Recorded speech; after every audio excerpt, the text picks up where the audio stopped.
Good morning, and thank you for joining us for this BVI Finance Breakfast Forum. I am Elise Donovan for BVI Finance.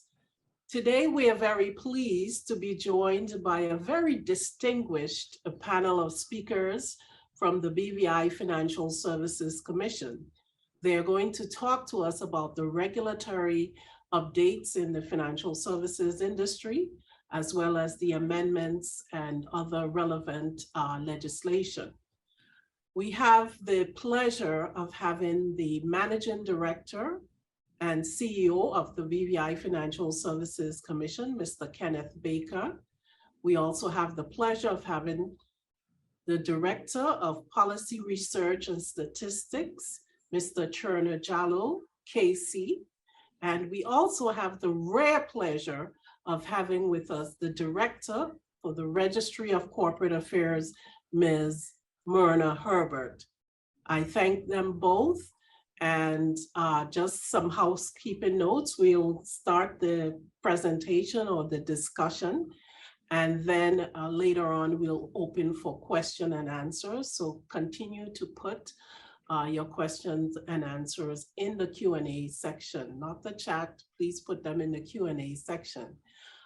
We are so pleased to see so many of you. I think we are now at about 200 strong. So it's very good to see such a strong turnout in this webinar this morning. I would like to start with giving you a little bio or background information on our very distinguished panel speakers. Mr. Kenneth Baker was appointed the second Managing Director and Chief Executive Officer of the Financial Services Commission in February 2021. As the Managing Director and CEO, he is responsible for the administration and operation of the Financial Services Commission. His responsibilities include regulating the BVI's financial services industry, the development of new service and product offerings aimed at developing and enhancing the attractiveness of the BVI as a situs for legitimate cross-border financial services and liaising with government and private sector stakeholders in pursuance of this objective. Mr. Baker's track record spans 37 years in the banking and financial services sector. He joined the Financial Services Department in June 2000 as the Inspector for Banks and Trust Companies after a private sector career in banking. He was appointed the Deputy Managing Director Regulation in April of 2005 and jointly held the position Director Banking Insolvency and Fiduciary Services Division. We also are joined by Mr. Cherna Jallo, KC. Prior to his appointment as Director of Policy Research and Statistics at the Financial Services Commission, he served as the Attorney General of the BVI from 1999 to 2007. And prior to that, he served as the Parliamentary Counsel in the Attorney General Chambers from 1995 to 1999.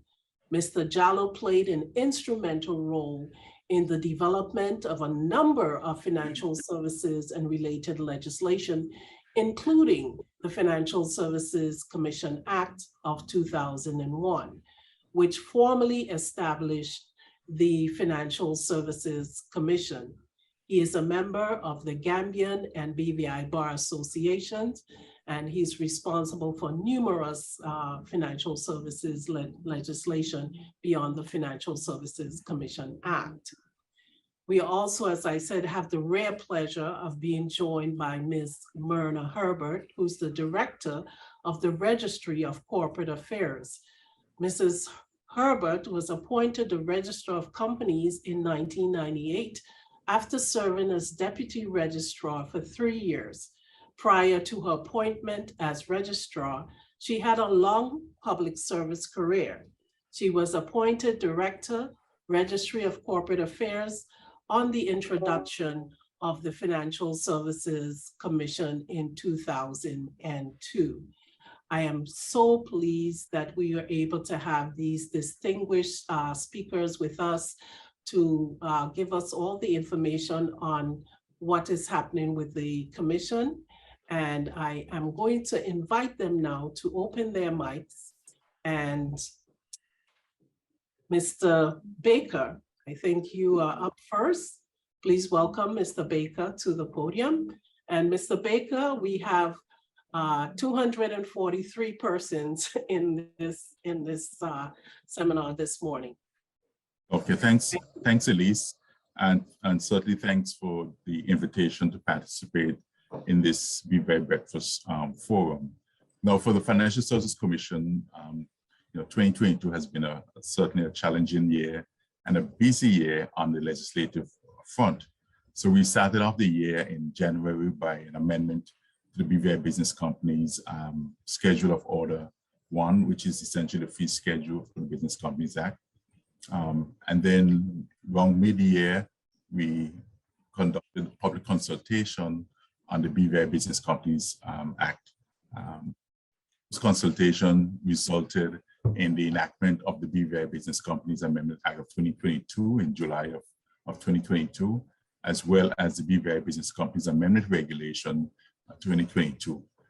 Mr. Jallo will go into more details on these amendments when he speaks. Then later in August, we also money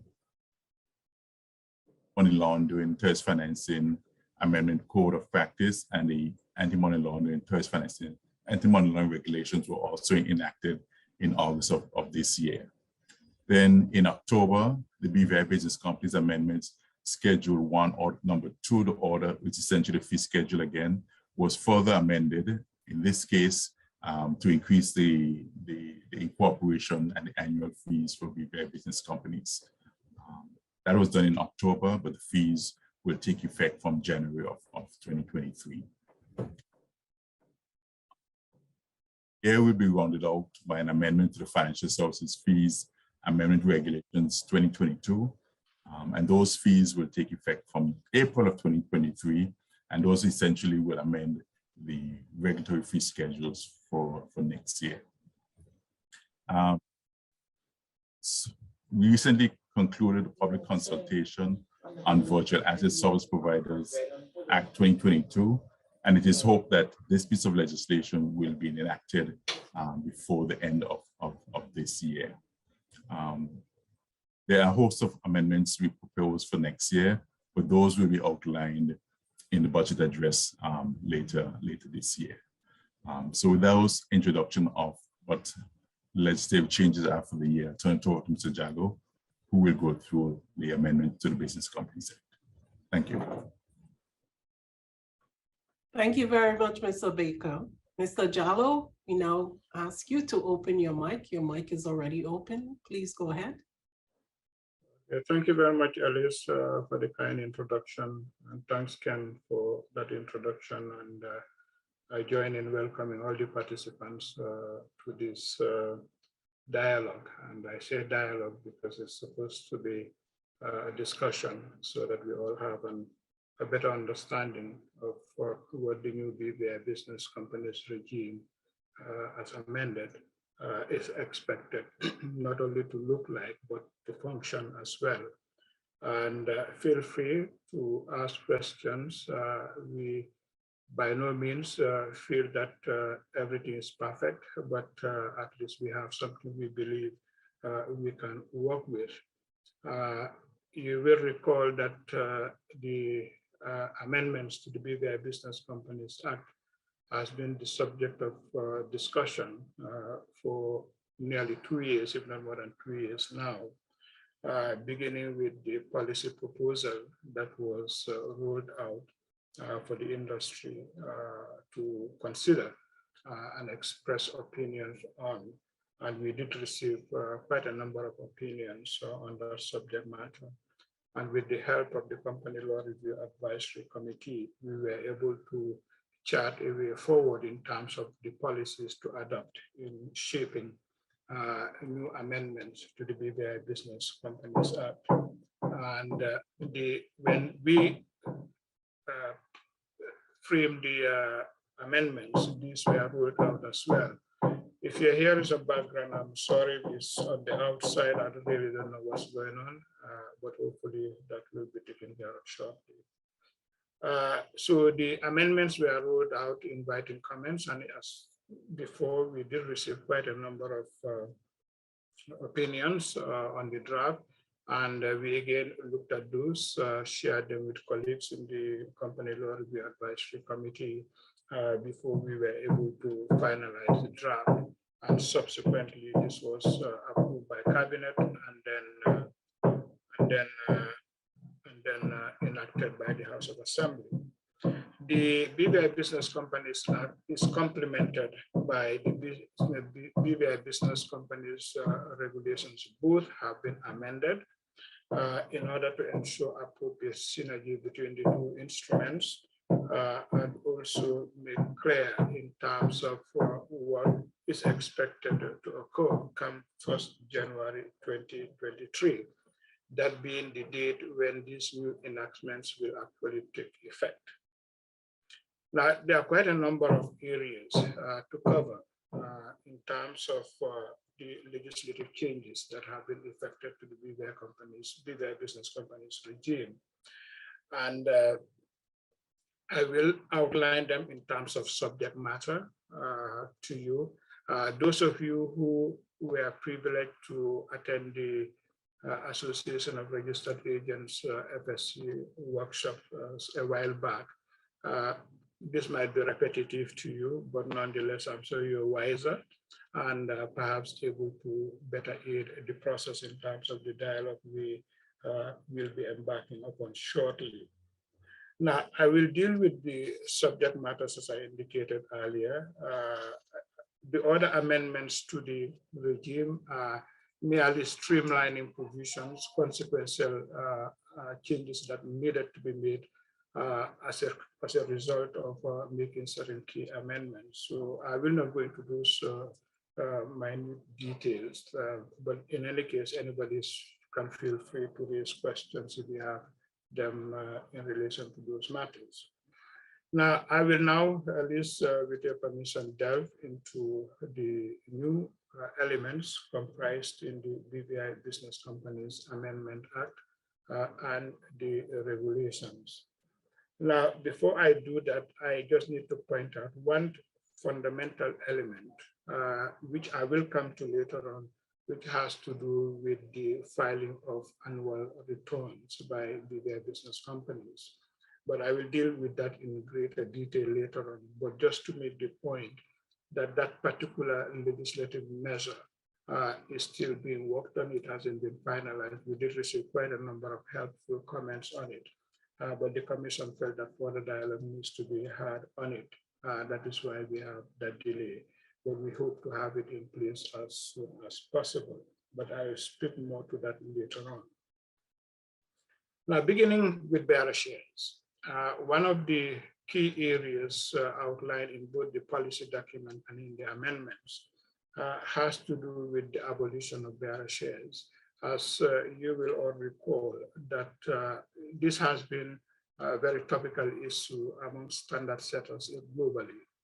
And whilst the position had always been accepted that if you immobilize bearer shares, that was fine, but increasingly the opaque nature of bearer shares has taken center stage globally and is creating a problem. But alongside that is the whole issue of the structure of companies. What really does it mean?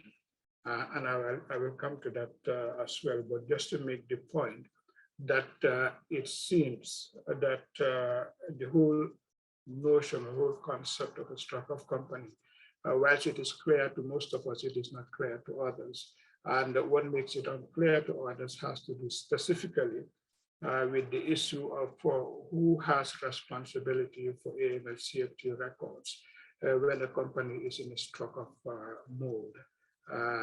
Which means it is active, it cannot legally do anything, but it is alive. So what happens? So there were those issues. And we thought that the best thing to do was to revisit that regime and have it completely revamped with a view to ensuring better clarity and also to facilitate future assessments of the jurisdiction, but more about that later on. But coming back to bearer shares, what we proposed was to eliminate this particular regime.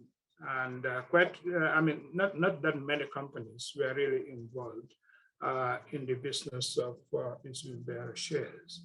And we thought that the best way of getting around this is really to abolish bearer shares.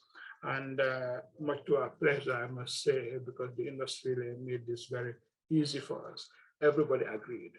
I can't remember a single provision in our previous consultations where everybody was in agreement with a particular proposed measure. But this one, from all the comments we received, everybody was essentially in agreement that we should abolish the bearer shares. So amendments have been made abolishing the bearer shares, and provisions have been made in terms of how those bearer shares will now be transitioned into the new regime. And I will encourage all participants to look at the schedule, which is Schedule 2 of the BVI Business Companies Act, which has been amended to effectively deal with how those existing bearer shares will be dealt with come 1st January 2023. So that is as far as bearer shares are concerned. The other area where change has been effective has to do with the voluntary liquidators. And what we have done, we have redefined a voluntary liquidator more in terms of the residency requirement, which means that to be a voluntary liquidator, you must now be physically resident in the territory for a period of not less than 180 days prior to appointment. And but this will apply only in relation to liquidators or voluntary liquidators who are based here in the BVI. As I indicated, there is that physical residency requirement. It would not necessarily apply in a joint liquidation in part. And I say in part because in a joint voluntary liquidation, in a joint liquidation, basically the joint liquidator, if the person is resident outside of the jurisdiction, that requirement of physical residence will not apply, but obviously will continue to apply to the local resident voluntary liquidator. So that is important. So like I said, the existing voluntary liquidator, that is currently where we are at the moment. If prior to 1st January 2023, somebody has been appointed as a voluntary liquidator of the company, that process continues to operate under the existing regime, which means nothing changes. So the changes will only apply with effect from 1st January 2023 to somebody who is appointed voluntary liquidator from that date onwards. And what we have also done is to expand the pool of persons under the BVI Business Companies Act who may file notices or other documents to include a voluntary liquidator. And it is also important that we bear in mind that the Act provides a legal framework for establishing necessary qualifications and criteria, basically, or categories of individuals who may be qualified or eligible for appointment as voluntary liquidators. And these are provided for in Regulation 19 of the BVI Business Companies regulations as amended. All of those requirements there are cumulative, which means you have to satisfy all of those requirements, except in the circumstances where you're already an insolvency practitioner, you qualify, you don't need to demonstrate qualification in other areas, such as demonstrating that you have expertise or other professional qualification, either in the area of law or accountancy. So it's vice versa. If you have that, then you don't necessarily have to be you don't need to hold an insolvency practitioner's license in order to be appointed a voluntary liquidator.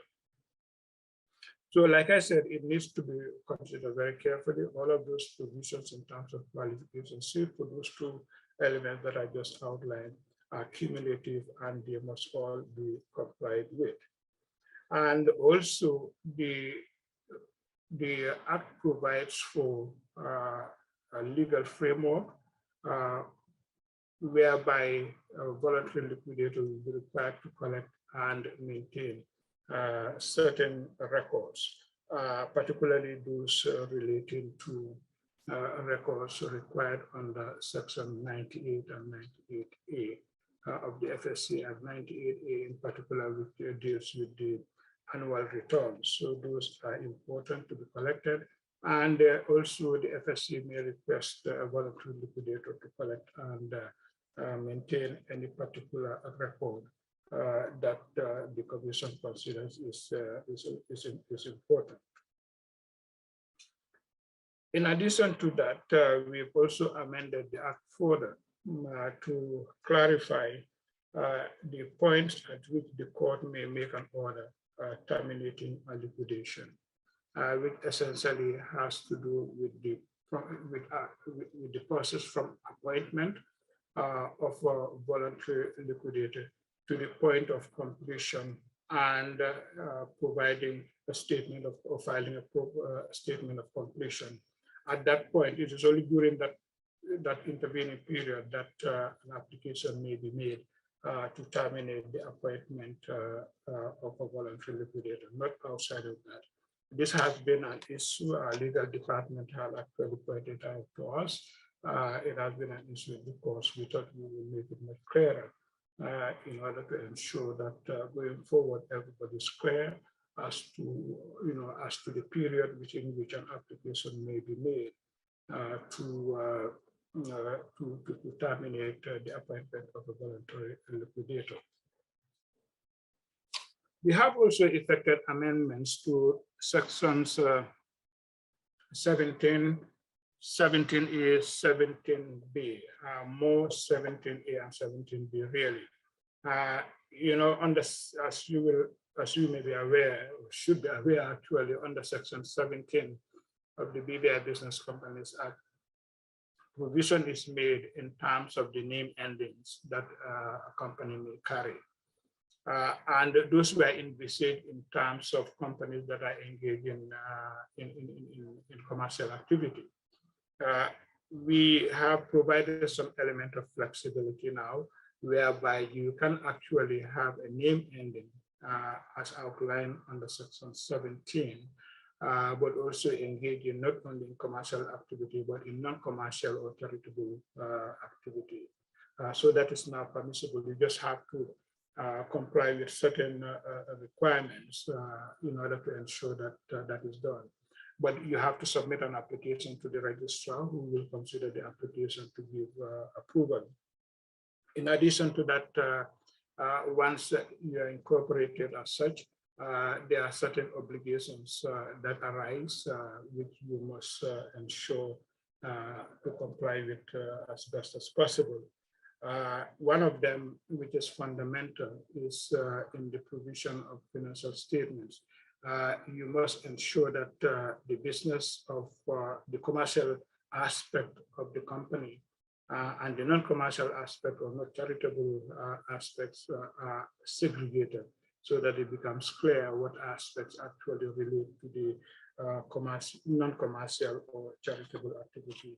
And you can also provide a consolidated financial statement, so long as it segregates the financial activities of each of the entities. And you can have one company, or you can have more than one company. Everything can be consolidated. You just need to ensure that that particular segregation of financial activity is very clearly spelled out. For the purposes of the retention of records and underlying documentation under section 98 of the Act, it is important that a company registered office remains what it is as at the date of completion of a one-off transaction or termination of a business relationship. In other words, This is considered fundamental. I know there has been, some disquiet about it in some quarters, but we have an obligation internationally to ensure that we are able to access records when a request is made, particularly on a mutual legal assistance basis. So at the date of termination of a relationship with a company, the registered office of that, if it is that of the office of the agent, then that is what it remains to be, continuing and ensuring that appropriate records are being maintained so that the commissioner or competent authorities know when and where to source that information if a request is made or if it is necessary. Now, coming down to resignations of registered agents, that's another area where reforms have been carried out.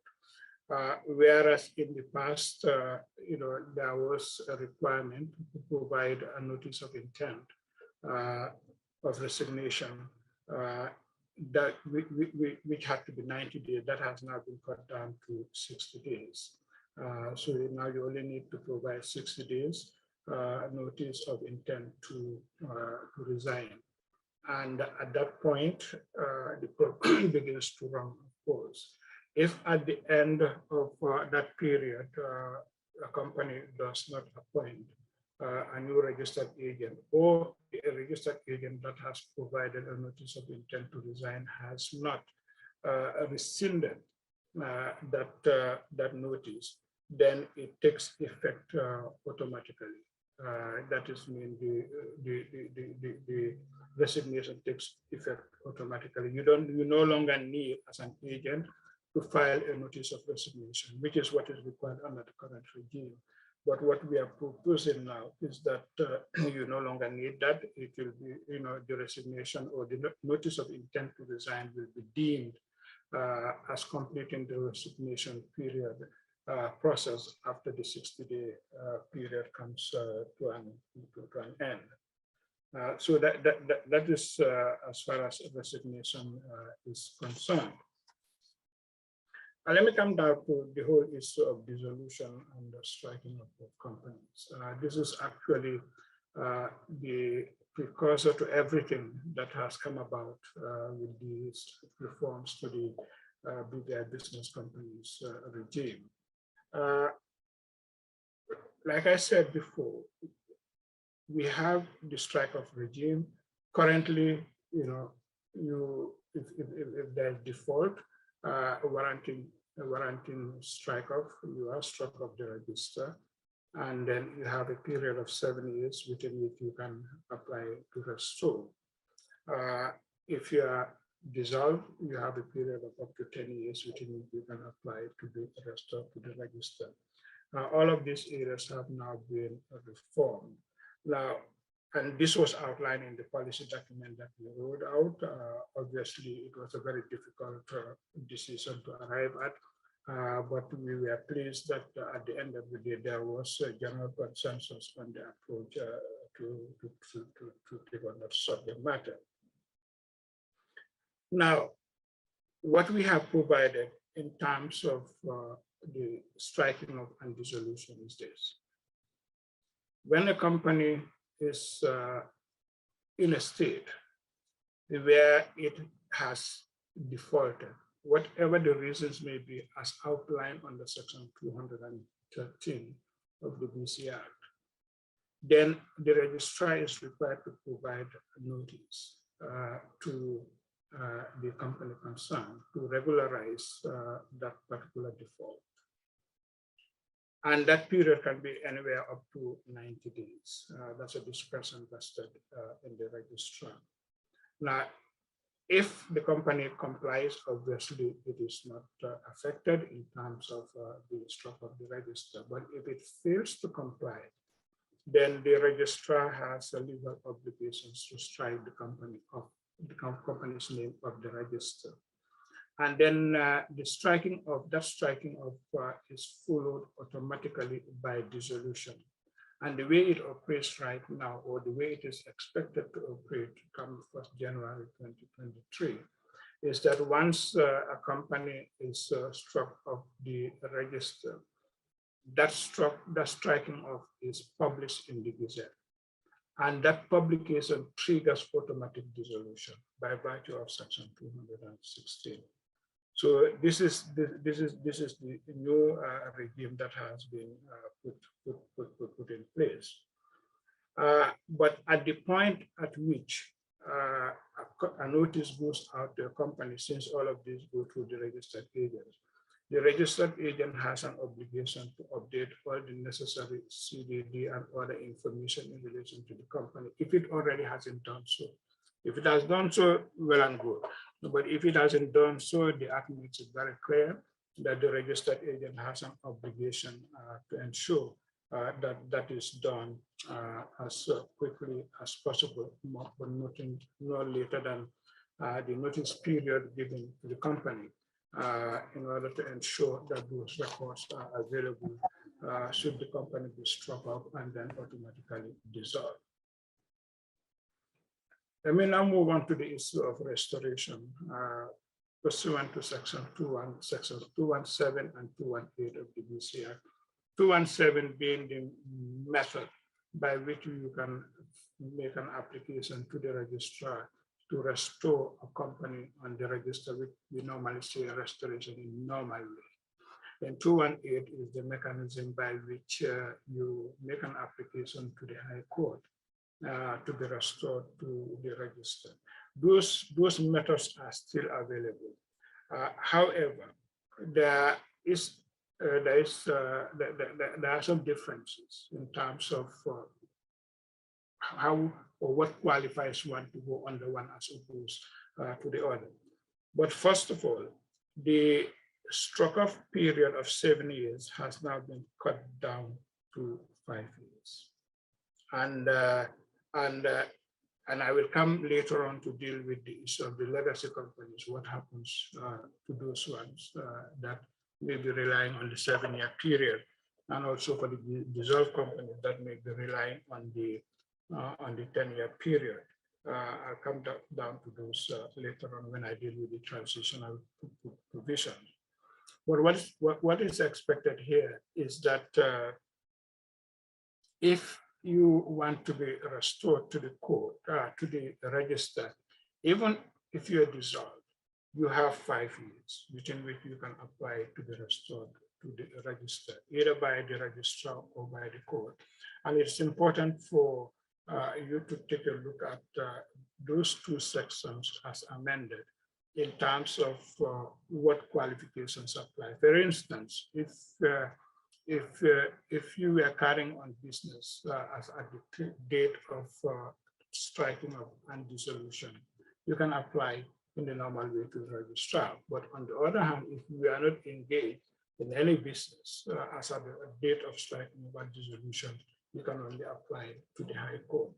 So there are all of these nuances that have been provided. So it's important for practitioners to be aware of those in order to make a determination as to which particular process to apply.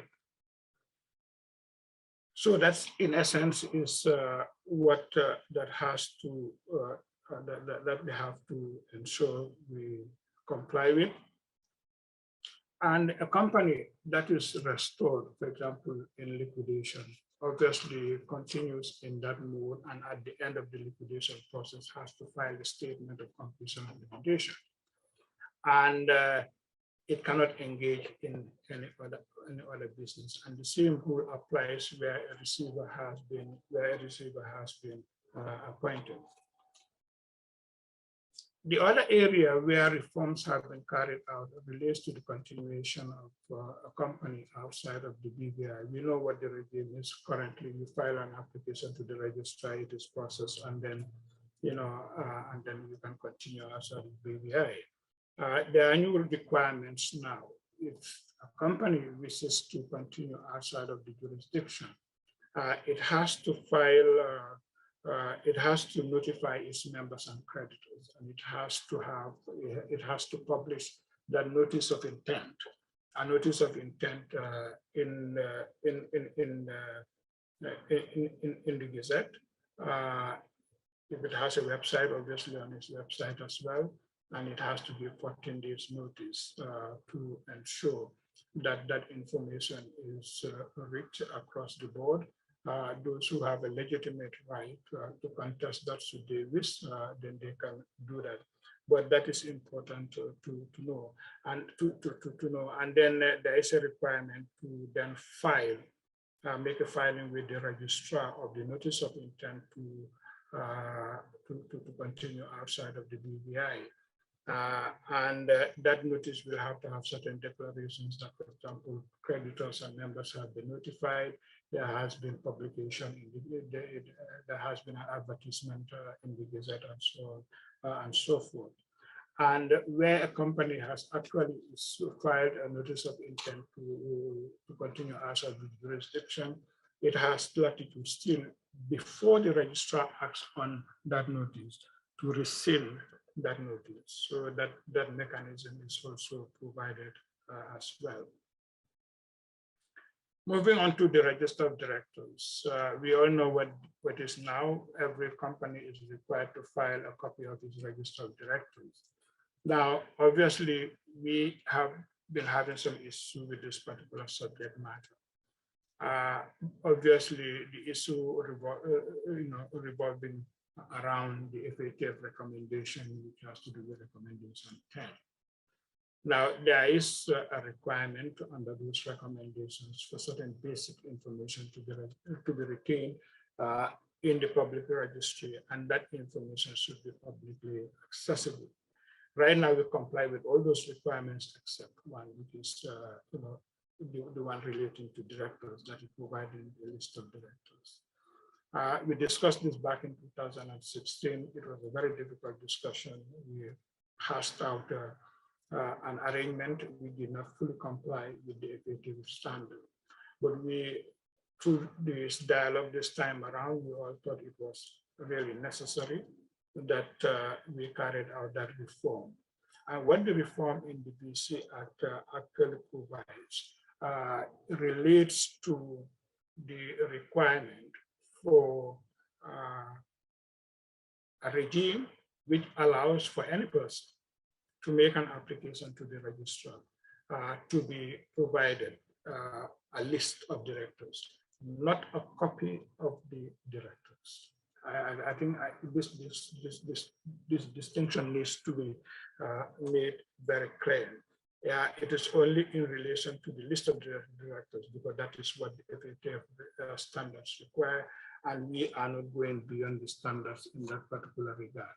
So if anybody makes an application to the registrar, pays the requisite fee, are requesting to be provided with a copy of a list of directors of any particular company, then that has to be provided, and that relates only to the current list of directors that is contained in the register of directors. Now, moving on to the financial returns or annual returns, I'll be using those interchangeably. Now, this again has to do with one of the global standards that we as a jurisdiction are required to comply with, and specifically the Global Forum, of which we are a part. And one of the requirements has to deal with the whole issue of ability of foreign entities, i.e. regulators and law enforcement agencies in tax-related areas, should be able to access certain information, i.e. accounting records and so on, whenever they are requested. Right now, we do not fully comply with that requirement. As it is, in fact, to be very frank, we do comply with the legal framework as outlined in the Global Forum standard. But when the jurisdiction was assessed a couple of years ago, and the regime was put to the test, we failed. The information, was located elsewhere. When it was requested, it couldn't be accessed. And, so we ended up with having been given a recommendation to implement, which is to ensure that those records are being maintained within the jurisdiction. So effectively, what we have done is to introduce a new section, which is Section 98A, within the BVI Business Companies Act, whereby every company is required to file an annual return, and that filing is supposed to be done to the registered agent and not the registrar. During the consultation process, we did put out those options as to whether the financial returns should be filed with the registrar or with the commission or with the registered agent. The overwhelming opinion was that those records should be filed with the registered agent. So effectively, this is the way the regime is expected to operate. The regime is not expected to kick in terms of that reporting, that filing obligation until 2024. But that will be in relation to the year 2022. So which means the reporting period commences 9 months into 2024. That means by September 2024, every company should be providing its annual returns to the registered agent in the form of filing.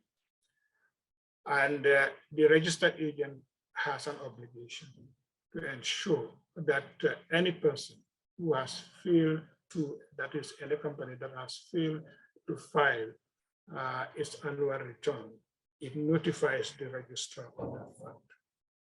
Where no notification has been provided to the registrar, then the presumption is that the company concerned has fully complied. If it turns out eventually that in fact it has not complied, the registered agent is legally liable, and a penalty applies under the act, which will be enforced. In terms of the details of what should be provided,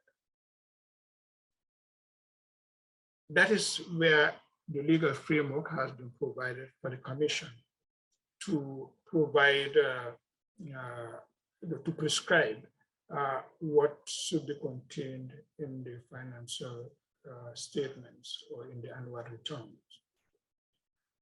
We did roll out during the consultation process a draft BVI Business Companies Financial Returns Order 2022, on which we invited comments.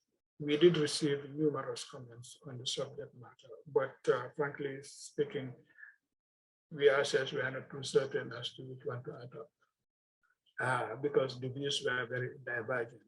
So we thought that we didn't need to rush this particular regime, considering that the reporting period is still way down the line. But nonetheless, it is one we need to iron out in order to ensure we put it in place so that all agents are aware of what the regime looks like. All companies are aware of what their obligations are in terms of those filing requirements. We hope to convene shortly a meeting with the leaders of all the various associations, because we didn't see the need, we really don't see the need to invite everybody, because we have the opinions already. So what we have done is to put those opinions together. So we will invite the leaders of the various stakeholders to a meeting so that we can put those issues across and see what we can do. The legal fraternity within the industry has been extremely active on this, and they provided us already, what they think we should be doing in terms of dealing with that particular subject matter. It's a similar thing we will expect from other stakeholders, so that at the end of the day, when we do convene, we can ensure a very robust and meaningful dialogue on the subject, which will serve as a steer to the Commission in terms of the best way forward on that particular subject matter. And I should point out one thing in terms of the obligation on the registered agent to notify the registrar of any failure by a company to file its annual return within the due period. It has 30 days, which it must file, it must provide that notification to the registrar. Any failure, to provide that notification outside of that 30-day period obviously will constitute an offense. And we certainly hope we won't get there with any registered agent at all, because for us, both at the commission and at the registry, our preference is always to ensure that there is compliance as opposed to really, imposing penalties or citing anybody for any particular offense being committed. There are, however, exceptions to these particular requirements in terms of the filing obligations of annual returns. If you're a listed company, or you're a company that is regulated by the Financial Services Commission and you provide financial statements to the Commission, as you know, under the regulatory legislation, certain entities are required to provide annual financial statements. So if you fall within that category, or you file, you file your annual tax returns with the Inland Revenue Department, which is accompanied by financial statements. If you fall in any of those three categories, then you are exempted from providing an annual financial return. So it will be important that we bear those exemptions in mind, and those are elements that should in practice be notified to the registered agent, which will in turn notify the registrar. The registrar obviously will deal with the practical aspects of how that mechanism will work. And she's already started working on that process, and so she can provide better guidance on that. Now, in terms of the filing process, obviously, consolidated accounts may be filed if they can show that, if they can show the activities in relation to each company. So there shouldn't be a particular issue in relation to that. Now, the period of reporting, what we've outlined in the Act is the financial year, all right, which is the calendar year, from January to December. However, if a company has a different financial year, fiscal year or financial year, then it is that fiscal or financial year that will apply in this case. So we've been very flexible here, whereas initially the proposal was just restricted to reporting for the calendar year. We moved away from that based on the opinions we received from the consultation, and provided a mechanism whereby if the company's fiscal year is different from the calendar year, then we start fiscal year that will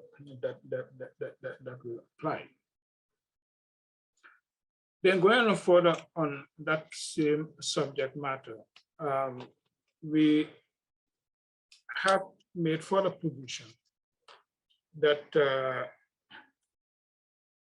one of the conditions, if you look at section 235 of the BVI Business Companies Act, you can make an application to be provided with a certificate of good standing. For example, all the necessary requirements are outlined there, including being up to date with your filing of register or copy of your register of directors. We have now included filing your annual returns.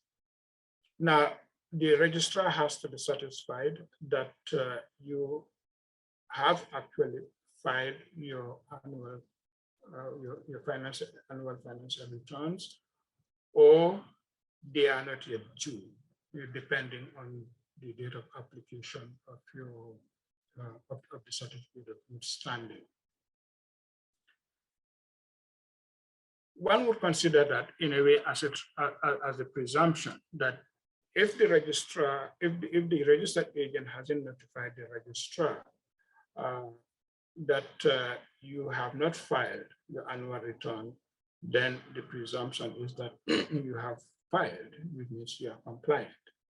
But obviously, to avoid delays in that process, what we've done is to clarify it better in the regulations, whereby the Commission will come up with a short form, nothing complicated here, a simple short form pursuant to section 241, because the powers are given under section 241 to devise forms. So that form will effectively make it, outline it very clearly, name of the company, application being sought, and a declaration that it has filed its annual financial returns, and that's it, so it's going to be a very simple form that will be utilized, and that will facilitate the application process. So the registrar doesn't have to go back to check whether the particular company is compliant with regard to its filing obligations or not. So that is provided for in the regulations. That's just designed to ease the process of ensuring faster processing of applications for a certificate of good standing.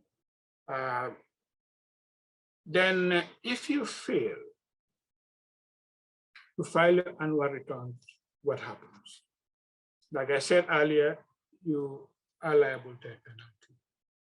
The penalty is $300 for the first month or per year during which you have not complied with that requirement. If after that 1 month period you continue to be non-compliant, then $200 penalty will apply for each month or per year that the non-compliance continues, to a maximum penalty of $5,000. So then what happens when you hit that maximum, when you hit that maximum $5,000 penalty? Then you will be liable. If at that point you still have not complied, you will be liable to be struck off the register pursuant to section 213 of the BVI Business Companies. Finally, coming down to the transitional provisions, and I'll try to be brief on this because the provisions are, in my view, self-explanatory. We've created a new Part 7 under the BVI Business Companies Act, which deals with how legacy companies will feature in this. And it is particularly important that you all look at the definitions of an existing struck-off company and an existing dissolved company. Because there is a stark difference as to how they are treated. The effective date begins 1st of January, and the periods begin to be calculated from then. Let me use an example. If you're an existing struck-off company, which means currently you're struck off the register, you have 7 years under the current regime, which is now being cut down to 5 years. But because we want to regularize all of this and put it in the proper perspective, and we are introducing a new regime of striking at automatic dissolution. If you are a struck-off company as at the date of coming into force of these amendments, you have a period of up to 6 months within which you can apply to be restored to the register. However, if your period of registration under the current regime would have come to an end earlier than 30th June, then it is that earlier period that will apply. Let's say under the current arrangements, you've been struck off the register and your 7-year period comes to an end on the 31st of March 2023. You do not have up to 30th June 2023 to apply for restoration. You have only up to 31st of March 2023 to apply for that restoration. If on the other hand, your period of... Sorry, Mr. Jallo, you went a little quiet when you said that last sentence. So can you repeat that, please? Okay, let me go back. Using as an example, if a company is struck off the register And we know the 7-year rule applies right now. That is now being reduced to 5 years. The stroke of the register, as of the effective date, meaning as of 1st January 2023, you have 6 months within which ordinarily you can apply to be restored to the register. However, if your period of restoration under current arrangements were to come to an effect, let's say on the 31st of March 2023, it is that earlier period of 31st March that will apply. In other words, you have only up to 31st of March to apply to the restored register. If, on the other hand, your period of restoration would have come into effect after the 30th of June 2023, you have only up to 30th of June within which you can apply to be restored to the register and not the later date, because we are trying to streamline this to ensure that there is full compliance. A similar regime exists in relation to existing dissolved companies. There are 10 years, now it's 5 years. So you have 5 years within which you can apply to be restored to the register. And if your period of restoration is more than 5 years from the effective date, you have only 5 years. So which means 2023, you have only up to 2028, within which you can apply to be restored to the register from a dissolved status. So that mechanism is provided. That's why I say it is important that you all pay attention to the definitions of existing struck of company and existing dissolved company. Where an existing struck of company is not restored to the register within the prescribed period, then it will be deemed dissolved on the day following the end of the prescribed period. That means 1 day after the period that has been prescribed, the company will be deemed by operation of law to be dissolved. Consequently, a registered agent is also deemed to have resigned as agent of the existing struck of company. That is, if the agent hasn't already resigned. So there is no need really in terms of the legacy company for a registered agent to file a notice of intent to resign. You can still do it, if you want to do that. But if you do not, if the company does not comply with the restoration obligation within this prescribed period, and it is then dissolved, the registered agent is, as a consequence, also deemed to have resigned as agent of that company.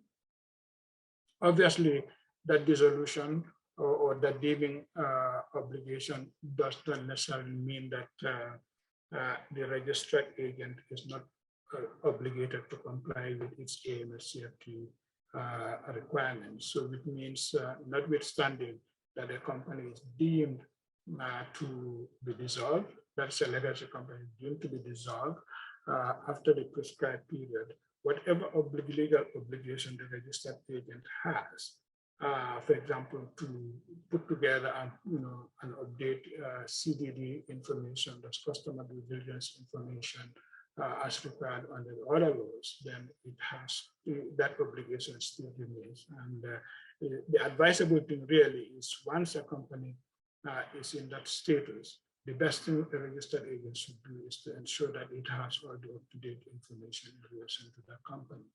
We know there are practical challenges, but there are ways of going around those practical challenges. If you look at the AML safety code and the regulations, they squarely address those particular matters. Obviously, we can't predict what the courts can do. So notwithstanding the fact that we've been dissolved, the courts may, people may still make an application to the courts, and the court may make determinations or otherwise.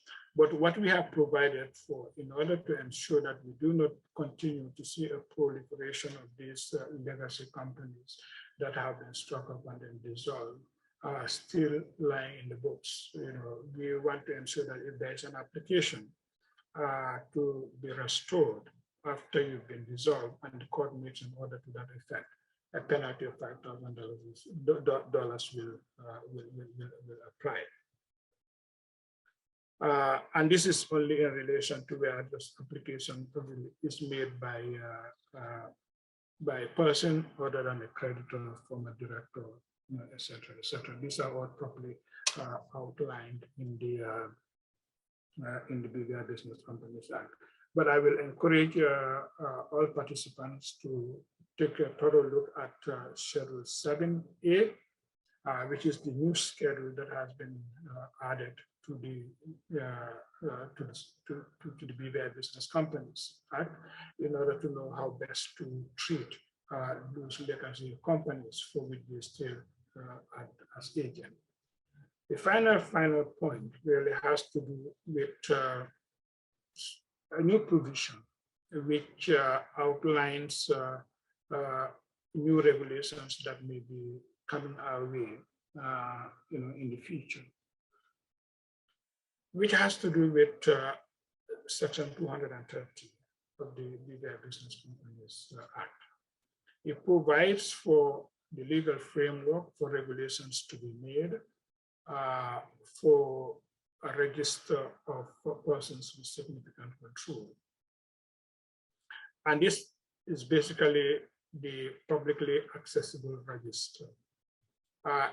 The subject matter is really not that of the Commission, it's that of the government, but obviously it deals with companies that the Commission has responsibility for through the registry. And the framework properly falls within the BVI Business Companies regime. And that is why we felt it necessary to amend that particular section to provide the legal mechanism or the legal framework by which those regulations can be made. Obviously, I can't tell you when those regulations are to be made. That's a matter, like I said, that the government is working on. The Commission is there practically in an advisory capacity, if I may say so. But essentially, it is being driven by the government. And I'm sure at the appropriate time, obviously, there will be consultations that, just like we do with every other significant change to the BVI Business Companies regime. But if there are any questions on that, I'll be happy to look at them. So in essence, Madam Chair, these are just the highlights of the major areas I thought I would focus on, and I'll be happy to discuss them and to clarify any matter. There are practical aspects dealing with changes to Virgin. Mona is the one leading that process, and she may be able to speak on that better than I would. So if there are any questions, Mona, I don't know whether this is a good time to step in, but I'll leave it to the chair to continue steering the meeting forward. So thank you very much. Okay, thank you very much for that presentation, Mr. Jallo. We've had a number of topics that you've covered that take effect essentially in January 2023. You spoke about the bearer shares, the elimination of that regime, and that was unanimously essentially agreed by all parties concerned. You spoke about the voluntary liquidations and what is going to be required in terms of having liquidators and the process for that. You spoke about the register of intent and in terms of filing outside of to move outside the jurisdiction, and the requirement to now file your intent for moving outside the jurisdiction. You spoke about the register of directors, and you made the distinction that it's not a list of companies, but a list of directors, and that the FSC would essentially make the requirement only what is required and not more than that. You also spoke about the ability of foreign entities and the requirement for accessing accounting records, and now the requirement for filing annual returns. And by September 2024, everyone will be required to comply with this requirement. There has been a legal framework that has been provided in terms of the financial returns. It is still being ironed out and will be essentially in rolled out shortly.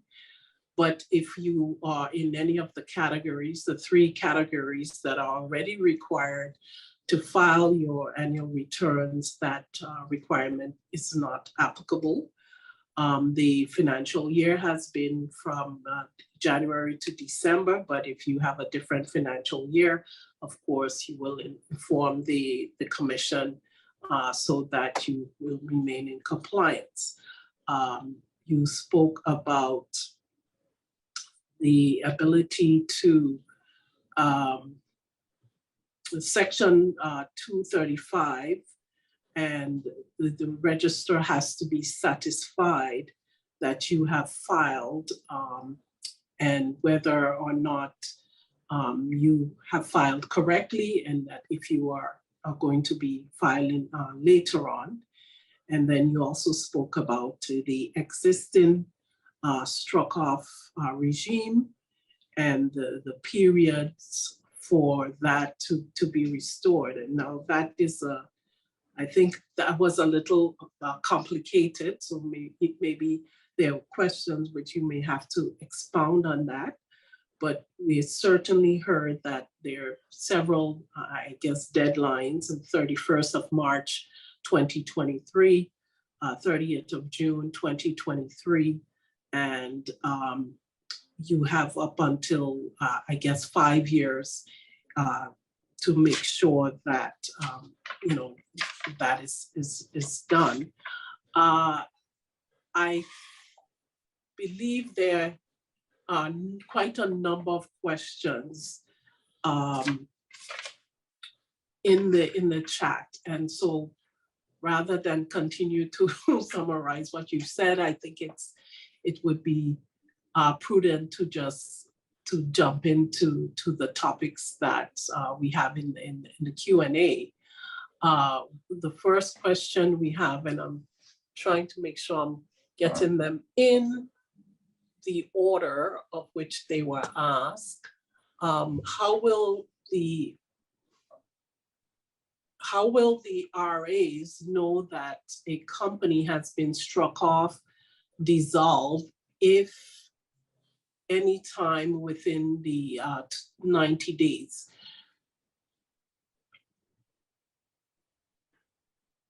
Yeah, the answer to that is pretty straightforward. Like I said, the registrar will issue a notice to that effect, that if you do not regularize your status within a period of 90 days, then you are liable to be struck off for the register. And as I said also, that striking off in terms of the publication triggers automatic dissolution.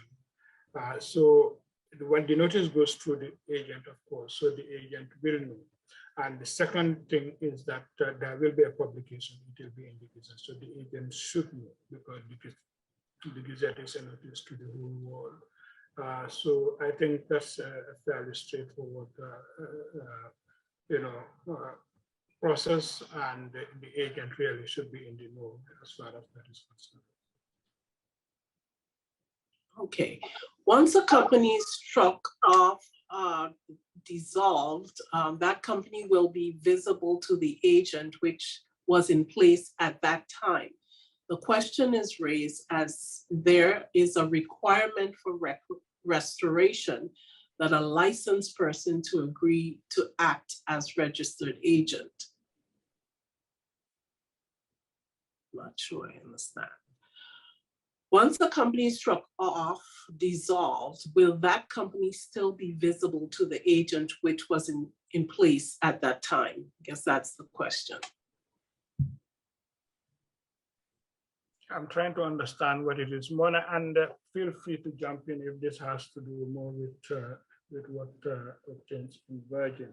But my understanding, if I can distill a little bit of it from the question, is, for example, a company is struck up and then dissolved. How would the agent know that? Is that's my understanding of the question, and it goes back to what I stated earlier to do in response to the first question.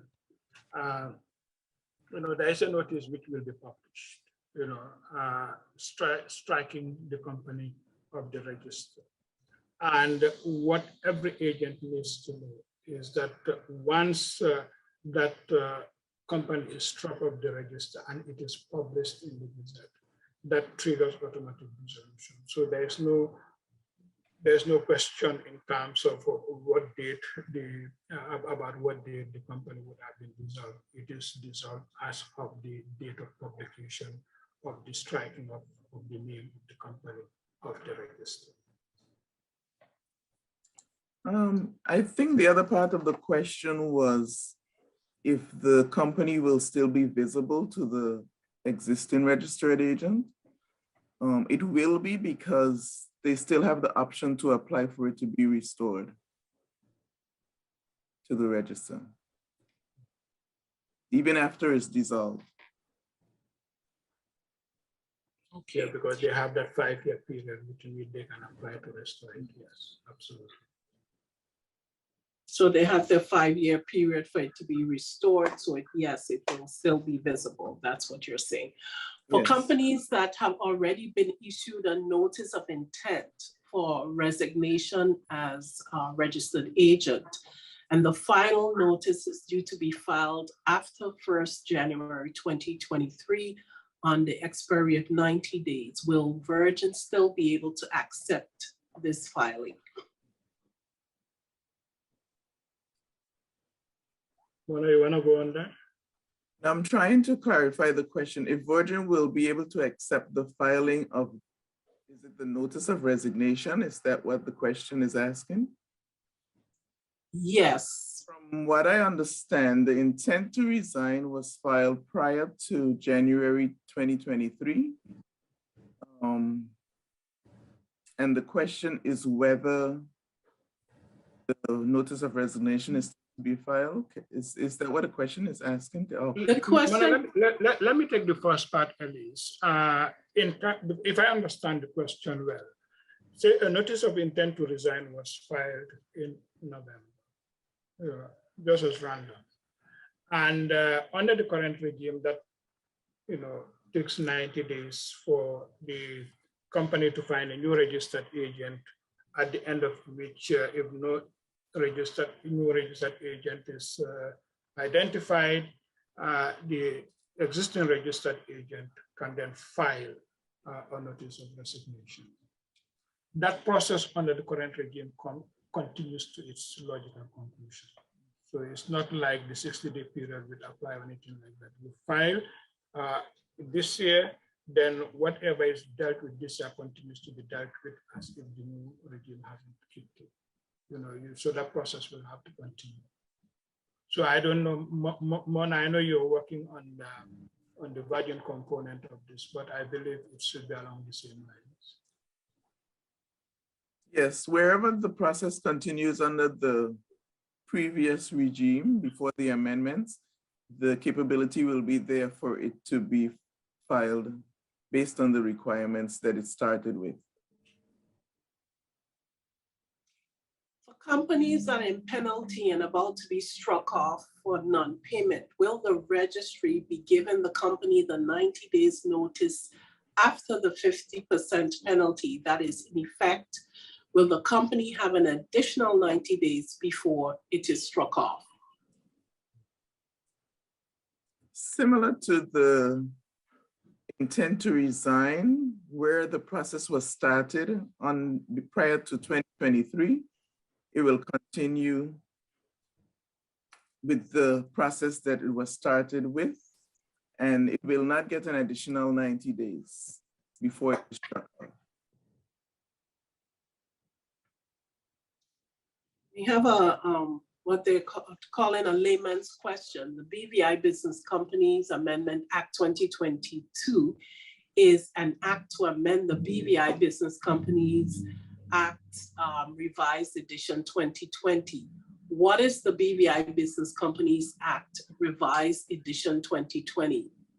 Previous amendments have been to the BVI Business Companies Act as amended. All right. Yeah, maybe this needs explanation. It is just a drafting formula that the Office of the Attorney General has recently adopted. You will recall that all the financial services legislation went through a revision exercise as up to January 2020.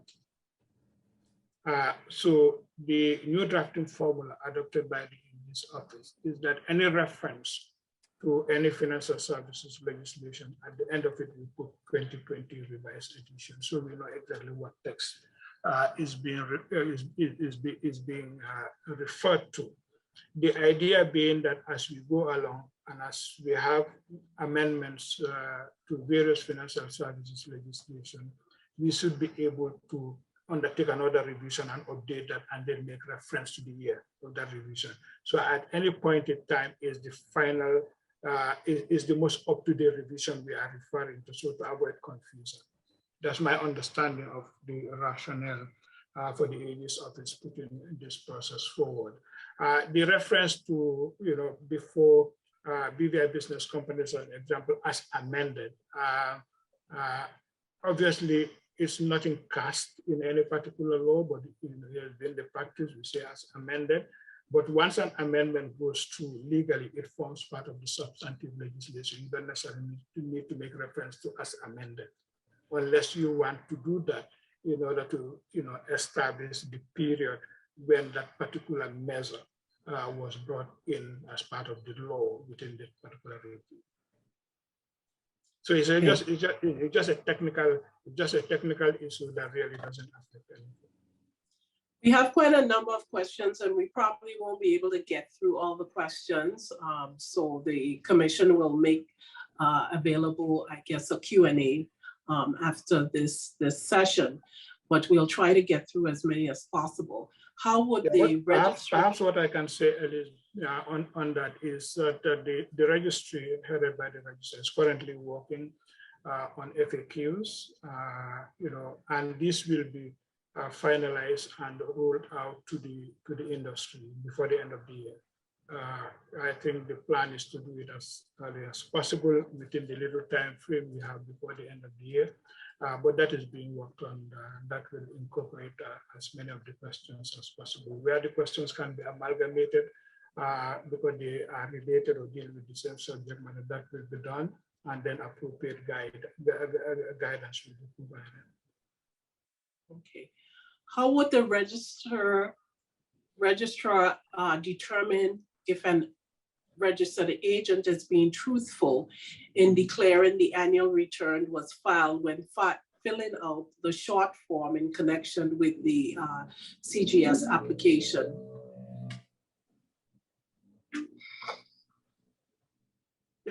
That should not be a concern for the registrar, frankly speaking, because you'll be honest or dishonest at your own peril, or you'll be dishonest at your own peril.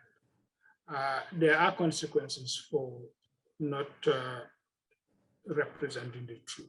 The law makes specific provision to that, and that's not an area we hope we will see any failing at all. If you take, for example, the financial returns, those are required to be made by companies to the registered agent. The registered agent's obligation is to notify the registrar if any company for which it acts as agent fails to comply with that requirement. If an agent doesn't do that, then the agent is obviously liable. And it comes down to a lot of other potential consequences, which we hope certainly wouldn't apply insofar as the agent is concerned. Because remember, the agent is a regulated person, and that has, that might go to the, fitness and propriety of the agent. So, and a host of other issues. So, like I said, there are consequences for not complying with the law or trying to cheat the law, and we certainly hope that is not going to be practice we will see occurring. A follow-up to the previous question, Mr. Jallo, when will the Consolidated Act be published? I guess that's a question for the AG, or can you answer that? The Consolidated Act has actually been published, the 2020 edition. That's what we use. It is available. We got our copy from the AG's chambers. So that is already published. It's been laid in the House and it's been published to the Gazette. Obviously, since the then, substantial 2022 amendments, I think that. Yeah, I'm coming to that. I'm coming to that. That is a matter that obviously will be up to the AG. I don't expect that it will be anytime soon, because maybe in the next couple of years, we'll have other series of amendments to the BVI Business Companies Act. But again, this is a matter I will leave entirely perhaps to the MD, who normally coordinates on these matters with the AG's office. But if it is considered feasible, considering the numerous amendments that have been made to do another consolidation, obviously that will be done. The problem with our industry is that it's a moving industry. And as the industry moves, legislative changes are effected. And there will always be those changes. So one wants to wait until you have until a fair period has elapsed, when there would have been more than one amendment, so you can consolidate all of them. Because remember, all these revisions and consolidations, they cost money. They don't come free.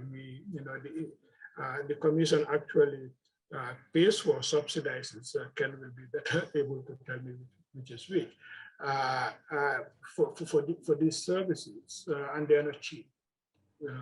But we do understand why the question is being asked, because it's easier to have a consolidated text before you. You have the most up-to-date text you're working with. Reading amendments into the actual text can be a nightmare at times. So I understand that perfectly well. So something perhaps the commission might want to consider. Is a registered agent deemed to have resigned on the date that a struck-off company is dissolved in the same way that the registered agent is deemed to have resigned for an existing struck-off company that is not restored by June 2023 under the transition period? As I said, if I believe I've answered that in my submission, in my highlights earlier. If an existing company does not comply with the requirement to restore as at the prescribed period, whether be it an earlier date or 30th of June, it will be automatically dissolved, which means it will be deemed dissolved. That is for a struck-off company, it will be deemed dissolved. And by virtue of that dissolution, the registered agent of the company, if it has not resigned earlier, will also be deemed to have resigned. So there is nothing, no particular action the registered agent needs to take. By the operation of law, the agent is deemed to have resigned. Okay.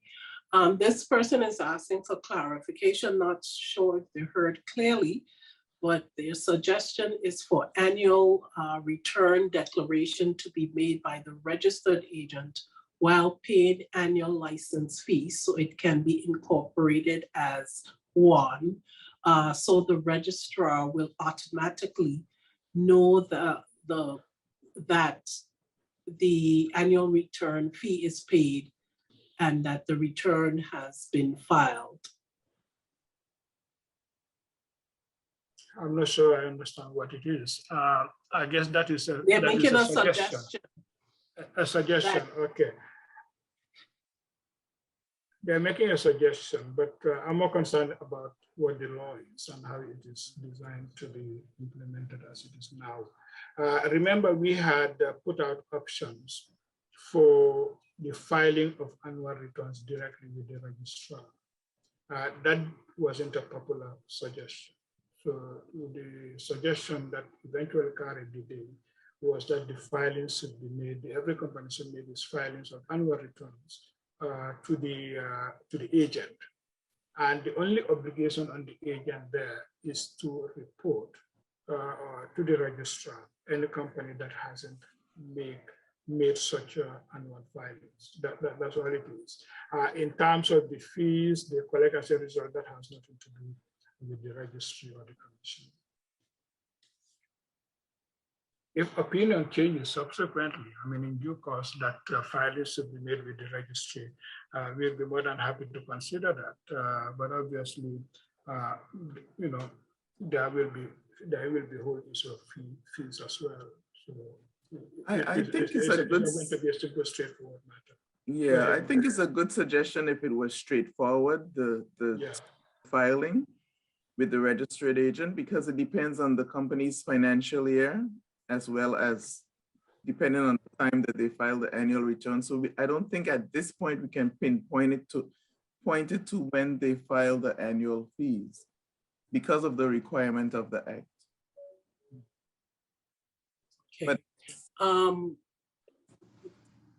just moving on quickly, could you clarify the updated registry fee schedule as it relates to Section 233 and whether the previous Section 233 for inspecting the records on the register of companies relating to a company or on the register of foreign companies relating to a foreign company, where the inspection takes place at the office of the registrar, whether the inspection is of electronic or paper records, and B, in any other case, is replaced with for the inspection of A, registers maintained by the register under Section 231, and B, any other qualifying document retained by the registrar in accordance with Section 234, subsection 4, seeking to determine whether the company's search fee would increase from $30 to $100 effective 1st January 2023. Yeah, incidentally, this is something I've been discussing with Mona from last night.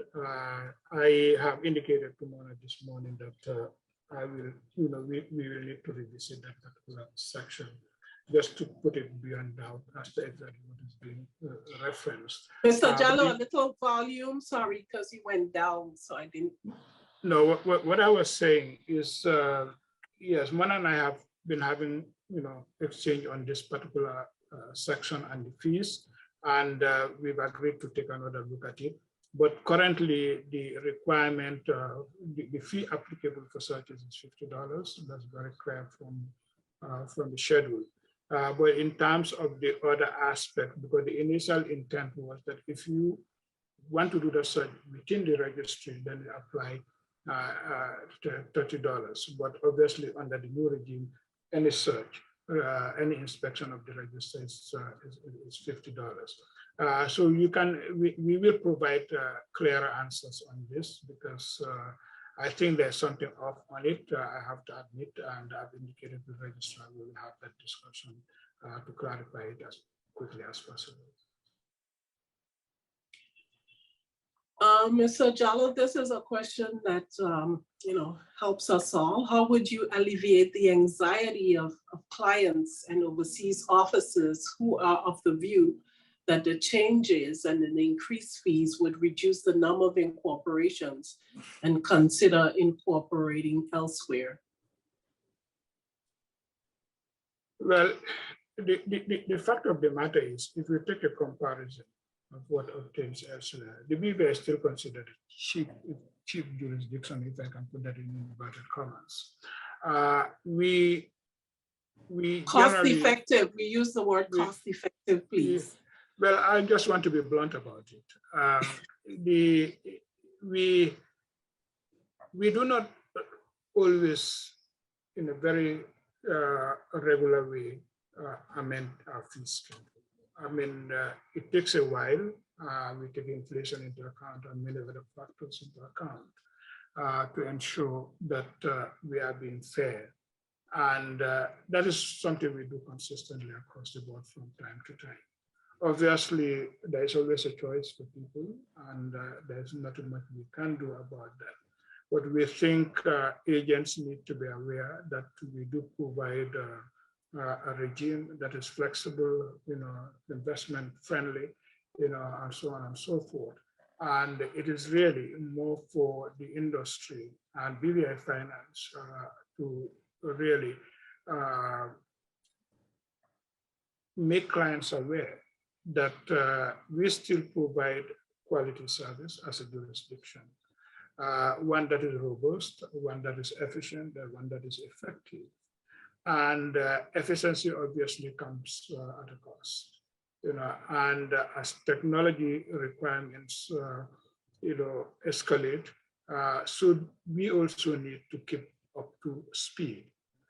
Divergent system we are now revamping basically cost a lot of money, and these fee increases are not going to cover that. They can't cover that. So it is an exercise that we necessarily need to carry out. We do it every 5 to 7 years, or maybe 8 years. And in between, we may carry out some amendments because they are of an urgent nature and considered necessary.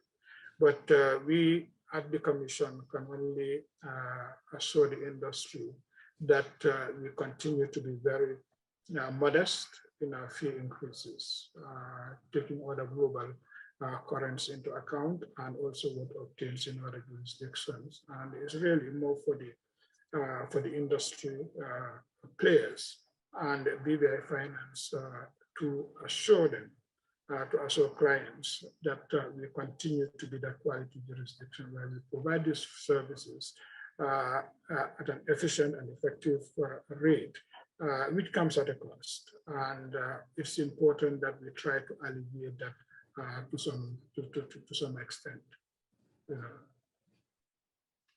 Okay, in respect of the, I'm sorry, Marna, you were going to say something else? Or Mr. Baker? Okay, in respect of the request for the list of directors, how practically would this be made by any person?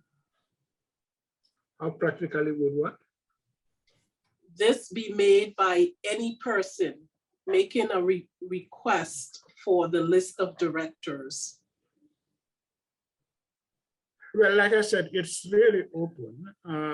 Anybody can make the request. There is a fee that you must pay. I think it's $75 under Schedule 1, and there are requirements that you must comply with. But it is an open process, and you can only receive a list and not a copy of the register. As you all know, the copy of the register has a lot more detailed information, which they are not required to have, because it is not required under the standards.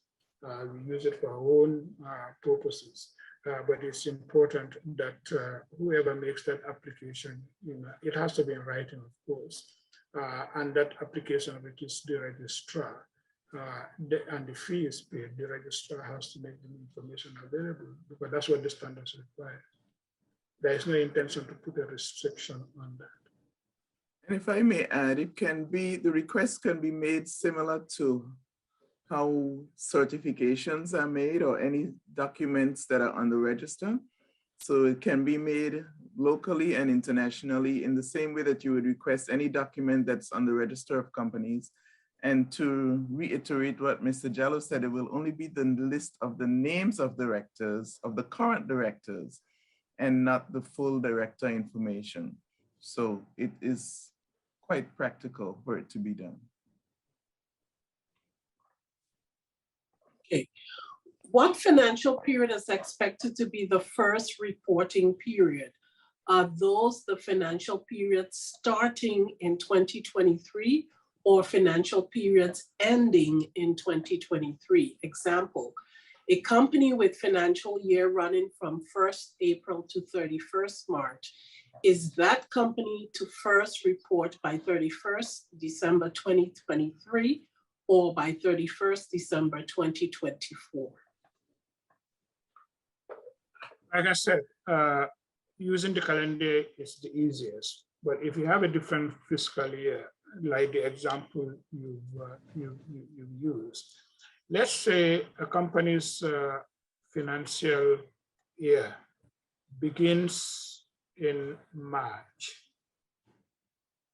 ends the following March, which is 2024. The reporting period begins in respect of the year 2023, which means your year is covered. All right, so your reporting period will be from March to the following year, March, meaning 2024. But whereas the one with the calendar year has up to September to provide that report, the one with the fiscal year ending in March 2023 has up to December. I hope I get my maths right. September, October, November, yes, has up to December 2024 to report. So that's essentially how it will apply in practice. In respect to the annual return and the filing of consolidated accounts, it was discussed that it would be acceptable to file these provided that they show the activities of the company. Does this mean that the registered agent needs to make a determination as to whether these accounts satisfy this requirement from an accounting perspective? Yes, in the case of consolidated filing, obviously it can be, it just need to demonstrate that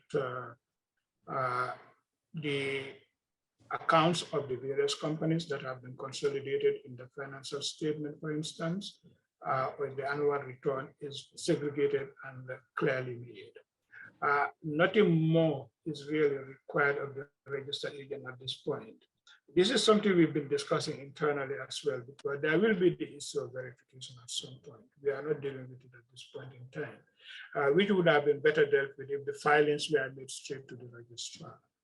But at this point in time, we are not placing any verification obligations on the agents. The agent's obligation is to know its client. And by that, in this context, I mean, it needs to know that, for example, in a consolidated filing of accounts, the companies that are outlined there, in fact, the companies for which it acts as agent, and the accounts are properly segregated. You know, once that is done, that's all that needs, there's nothing for that the agent needs to do. The only area where the agent is obligated to carry out further work is if that consolidation leaves out a particular company that falls within the same context, within the same realm, the same group of companies. And there hasn't been any separate filing, then it has to notify the registrar of that. Could a company which has been struck off and dissolved automatically in accordance with the new regulation obtain a certificate of dissolution once the process is completed? Mona? The practical issue, I mean, once you— The legislation doesn't provide for it. What normally happens right now, if a company is dissolved, Mona, you issue them a certificate of dissolution?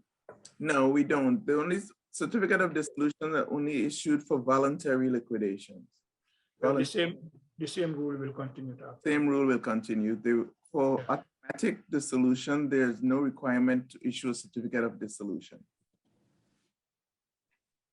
Regarding companies not paying annual license fee by 30th November and not remedying their status during the penalty period up to 30th April, what will happen on 1st May?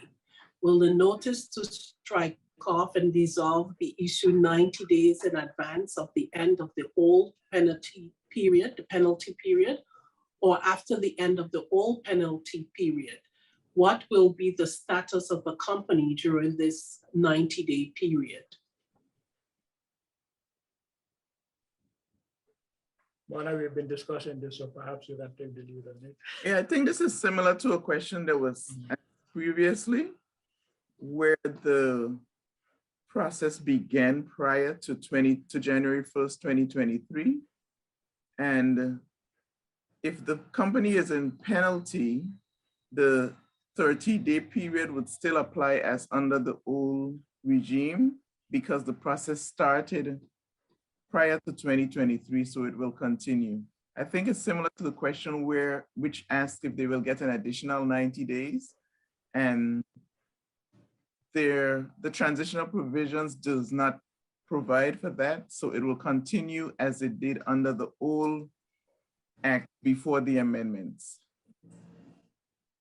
If I understand the question correctly. In other words, there is no additional period outside of what is statutorily provided in relation to the entity or to the company that commenced the process prior to 2023. That's essentially what it is. Will voluntary liquidators appointed before 1st January 2023 remain appointed as sole voluntary liquidator if not meeting the professional requirements, Regulation 19? In other words, will the exemption under Section 2, subsection 4, which seems aimed at BVI residents' requirement, also apply to the requirements under the Regulation 19? If you are appointed a voluntary liquidator of a company prior to 2023, you continue under the existing regime. The additional qualifications outlined in the new regime and everything don't apply. You are recognized as a voluntary liquidator because you've already been appointed as such. So you continue right up to the period of completion and filing of the statement of completion of liquidation.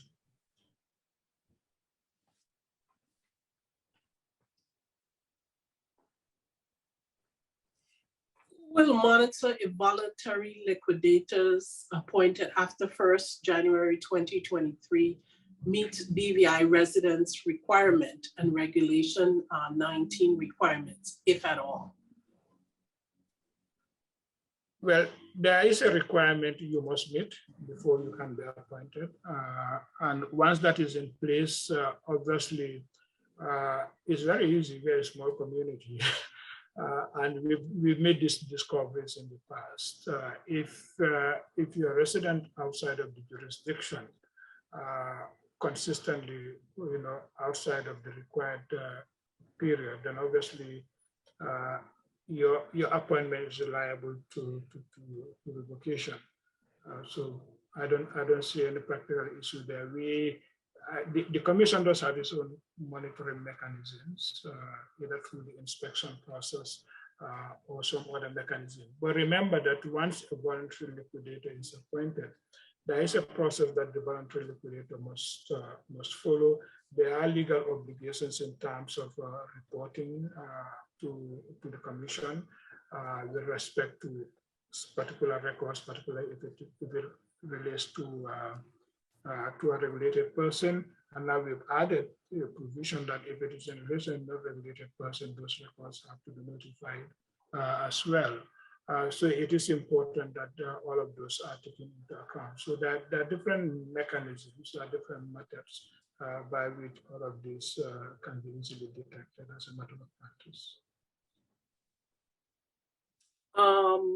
There's a question, will the agency, the company under its list? I'm not sure. Move on. For the new certificate of good standing request to include the confirmation of filing of the annual return, how would this be submitted by the company? Would this be made through Virgin? And if so, does that mean that only the registered agent of a company can make that request, or would a law firm still be able to request a certificate of good standing on any company? Right now, in terms of the certificate of good standing, whoever has responsibility or has power under the Act pursuant to Section 235 of the BC Act can make that application for a certificate of good standing. The only thing, like I said before, is obviously there will be a form that will be devised in terms of providing the necessary information for the registrar to review and satisfy herself that all the requirements to secure a certificate of good standing have been provided or have been complied with. Does an RA have up until 59 days to rescind its notice before the Virgin did not allow rescinding after a certain time prior to the 90 days? Well, the period of rescission is there. You can rescind it before the striking of kicks in. There is that requirement there. In terms of how this will operate on the Virgin, I would think that that will be taken into account, but Mona, you might want to dilate on that. Is it the notice of intent to resign? This the notice of intent to resign, you have 60 days that is provided. And obviously that goes with that is on the basis, that could be that, it could also be the registrar's notice. But in time, no, it's the notice of intent to resign.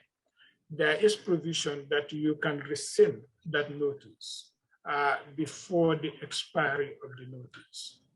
And it's within 14 days before the end of the expiry of the notice. Okay. So it's the same as it was before. It's just that the time period is shortened because instead of within 14 days prior to the 90-day period, it's 14 days prior to the 60-day period. Yeah, there goes your answer. Okay, I think the previous question was answered. During that 5-year period prior to dissolution, are RAs required to conduct any AML CFT requirements such as ongoing screening, etc.? The requirement under the AML laws is that once a company is struck off the register, you need to update your information. And frankly speaking, you need to be updating your AML CFT CDD obligations on a regular and a consistent basis. You need to be doing that. You don't really need to wait for some action to occur. But the requirement under the law is that once a company is struck off the register, you need to carry that update. In fact, once I would, the practical thing to do and the prudent thing to do, I should say, is that once a notice is issued to a company that it needs to comply with certain requirements, failing which it will be struck off the register, the registered agent needs to commence the process of updating the information if it already doesn't have that updated information. So that at the point when the company is struck off, the RA already has that updated information to keep.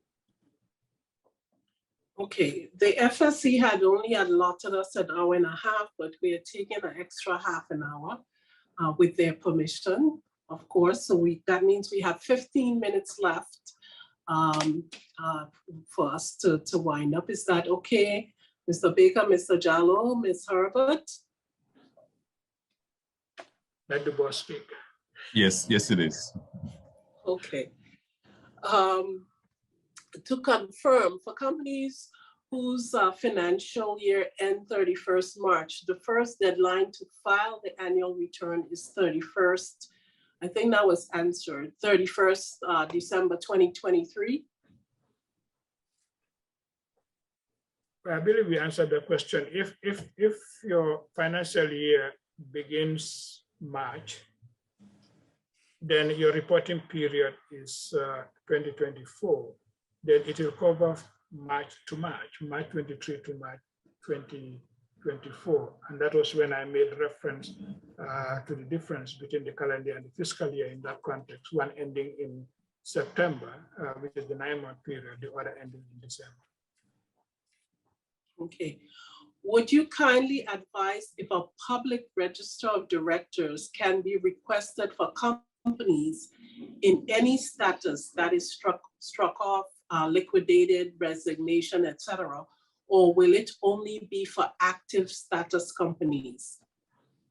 I really can't say anything to that effect because, like I said, we just provided the framework for those companies right now. That is the publicly accessible register. As to what companies would be covered and for what period, obviously, we'll have to wait to see what the regulations say about those. Right now, I really can't speak. I can't bring much wisdom to that at this stage. The question was for public register of directors. There is no public register of directors. The list of directors can be requested, so assuming that it's public. Yeah. But you said previously that only the current directors would be issued on the list. So does that mean that it's only active status companies? Let's say a company is struck off the register. We'll do this by way of an example. A company is struck off the register, and on the date of the striking off, there is a list of directors of the companies. That would be considered the most current list, and it is that will be available. Okay. Will there be a licensing regime for voluntary liquidators who meet the eligibility criteria, and how will it work? As it is, there is no plan to create a licensing regime for voluntary liquidators. All we've done is effectively provide for qualifications and categories of qualification. I mean, qualifications of certain categories of individuals who may act and serve as voluntary liquidators. So there is no licensing regime in place. I think the mechanism right now is that it's the company that identifies the person, satisfies itself that the person meets those qualifications, and then the necessary approval is sought. But that's about that. But there is no intention whatsoever to make that a requirement. Insolvency practitioners obviously are licensed. And their case is a much easier one because they're already licensed. They go through that phase. All the requirements outlined in the specific paragraph or sub-regulation in the regulations would really not necessarily apply to them. If it does, they already meet the qualifications anyway. It's just that these other individuals who a company may wish to appoint, who the company must ensure have the requisite qualifications as outlined in Regulation 19 of the regulations. Okay. Two questions relating to a voluntary liquidator having to obtain company documents under Section 98, accounting records and supporting documents, and Section 98A, annual return. Would having to provide full accounting records and supporting documents for the last 5 years to the liquidator and indirectly to the requested registered agent not be a strong deterrent for clients to formally liquidate companies?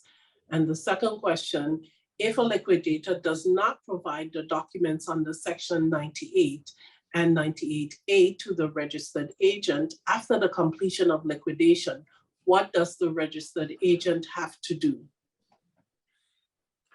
The first question, I think, is more like an opinion, and I entirely agree with it. Anything that can serve as a deterrent certainly does help in the administration of the regime. In terms of the second question of the register of the voluntary liquidator being required, because one of the requirements is for the voluntary liquidator to obtain records relative to Section 98A and also Section 98. And under 98A, those relate to accounting records. They don't have to span over time. It may be the most current accounting records which would not have already been filed. Because if they're already filed with the registered agent, those records are available. The objective here is just to ensure the availability of the records. But the voluntary liquidator at the time of liquidation has to ensure that those records are available and has to keep those records and provide them as well as provided for under the regime. Okay, can companies which have been dissolved be restored after the expiration of the 5-year period? The simple answer is no and yes. And no in the sense that the law makes it very clear, after the end of the 5-year period, there is no recourse to apply. But then the courts do have latitude. For example, there is provision in relation to section 218, where the court may restore a company to the register if it feels that there are exceptional circumstances which are reasonable and fair and justify such restoration. That is a power we cannot take away from the court. Even if it is not legislated, the court does have inherent jurisdiction dealing with the justice and fairness of a case to make an order to that effect. So in reality, yes, I mean, under the law, yes, we don't expect that any application would be entertained. Certainly the registrar cannot entertain any application after that 5-year period, but we cannot take that inherent power of the court. I don't think any particular legislative mechanism can work in that direction in an effective way.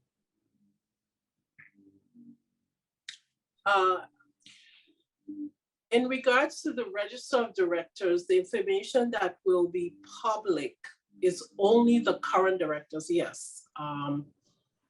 I think that question was answered previously. Can requests only be made via Virgin, or will members of the public be able to ask directly?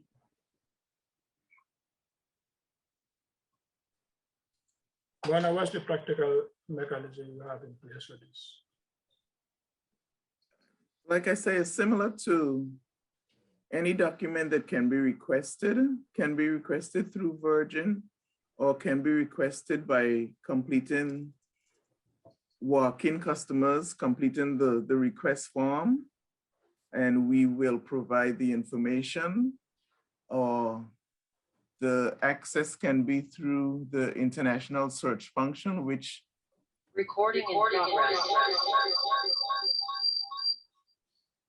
which will soon be available to the public search function. So anyone can request the register of directors. It was stated that the second half companies will be struck off as per our current act. When will they be dissolved under the 1st January 2023 amendments? Repeat that question. It was stated that the second half companies will be struck off as per the current act. When will they be dissolved under the 1st January 2023 amendments? If they are struck off prior to 1st January 2023, then let's say they are struck off in November. Then under the current regime, they have 7 years, which is now being reduced to 5 years. Come 1st January 2023, they have only 6 months. That is up to 30th of June, not a 5-year period leading to the exact period, which is the 5-year period. So if you are struck up in November, then you have only up to 30th of June to be restored, or otherwise automatic dissolution follows. And to expand on what I understand part of the question to be, if the company is struck off early in 2023,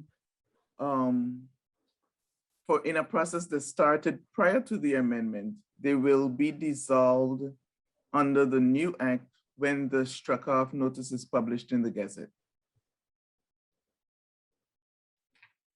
once a company, I think we've passed that section of what's. There's currently a registration fee of $100. Will this fee be abolished under the new system? And if not, why?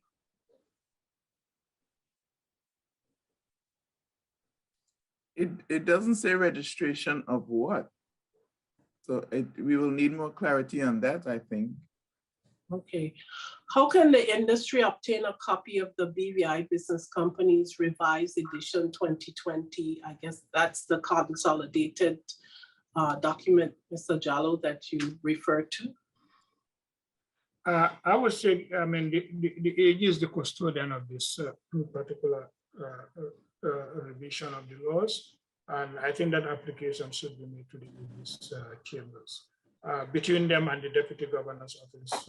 I know in the past, the Deputy Governor would be the one to have custody of that and to sell it whenever it was requested. But I can't speak to that authoritatively on this one.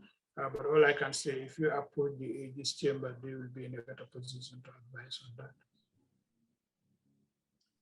Okay, we are now 1 minute to the hour, and so we have begged the endurance and patience of FSC, and we thank them for answering your many questions. There are still many more questions on the Q&A, but the FSC will be doing a FAQ. Mr. Jallo already said that they have been working on it, and it should be issued by December, and it will incorporate some of these questions and try to amalgamate all the questions that are related into one document. And so we look forward to receiving that. So before we sign off, I want to give Mr. Baker, Mr. Jallo, and Mrs. Herbert an opportunity to just give us their closing words before we sign off. Mr. Baker? Thanks. Yes, thanks, Elise. And it was certainly, our pleasure to have this opportunity to engage the industry on this important topic, the BVI Business Companies Act, which is, a significant part of our financial services sector.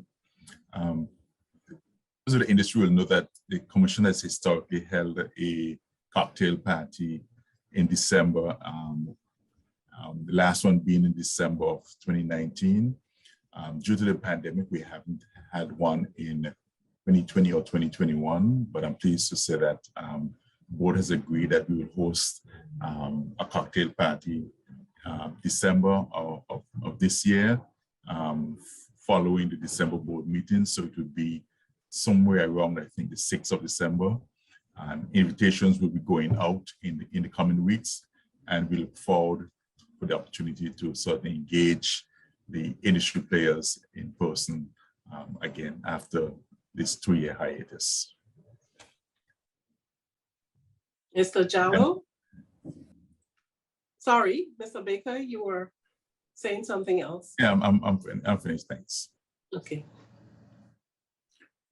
Yeah, Ellis, just to thank you and also the industry participants for taking interest in this particular area. We at the Commission certainly do cherish the partnership we have with the industry, and always find it very welcoming that when we put out documents for public consultation, they are not ignored, they are actually taken very seriously, and comments are made, because that always provides us with the opportunity to decipher precisely what the industry is thinking on these particular aspects. And it also actually brings new light to quite a number of issues that the Commission itself at times is not aware of. So I think that collaborative effort is something that I would like to see continue, is something I commend. And I want to take this opportunity to thank the industry participants. We may not have answered all the questions. Some of you might have some lingering issues. We might even have follow-up questions that you wished you could have been raised, but nonetheless, the dialogue continues. And whatever questions you have from now going into the commencement period of 1st January, I think we will be happy to look at, although ideally, it will be important to get those as quickly as possible, like yesterday, in order to enable us to finalize those and include them as far as possible in the overall package of the FAQs. So I think on that note, Ellie, just to say thanks to you in particular for hosting this, being such a bright and wonderful host, and we look forward to the continued collaboration. Mrs. Herbert. I too join in saying thank you to Elise and BVI Finance, and thanks to the industry for joining us today. Just want to assure you that we are working diligently around the clock to have these amendments in Virgin by January 1st. It is a mammoth task, but we are working to get it done, along with working with the FAQs, which I can see that there are many more questions that are added today, but we will try our best to compile them, hopefully by mid-December. And I have been receiving some questions directly, which I have been responding to in some cases directly back to the agent, but these will be included in FAQs as well. Jaloso has said it's very important to get the questions in early. Hopefully, I would say within this week or no later than the first 2 weeks in November.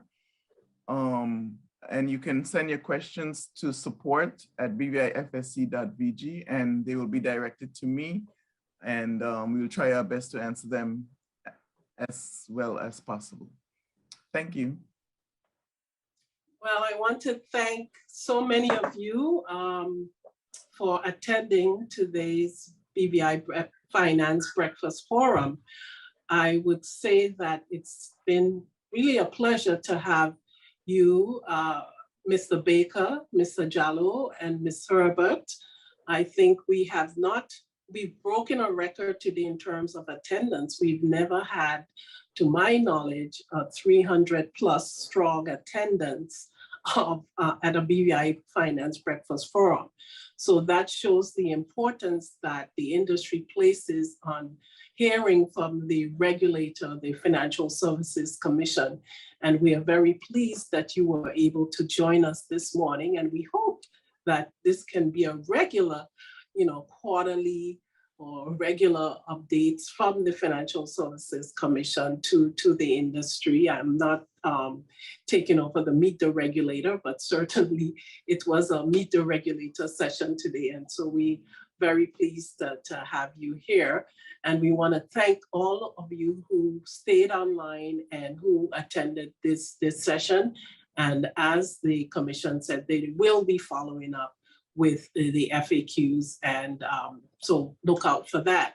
As far as BVI Finance is concerned, we just want to remind you that Financial Services Week 2022 is coming up in 2 weeks, and we will be celebrating Financial Services Week from the 11th of November to the 19th of November, and we are going to be presenting on the 15th of November, 2 weeks from today, our Beyond Globalization report, which was being prepared by Pragmatics. As you know, that report is taking a look at globalization and how BVI is responding to global developments. We'll be sending you information on that today, so please look out for that, and also look out for attending the conference Beyond Globalization on the 15th of November. We hope to see you there. Thank you for attending. This has been another BVI Finance Breakfast Forum. I am Elise Donovan for BVI Finance, and do have a pleasant day.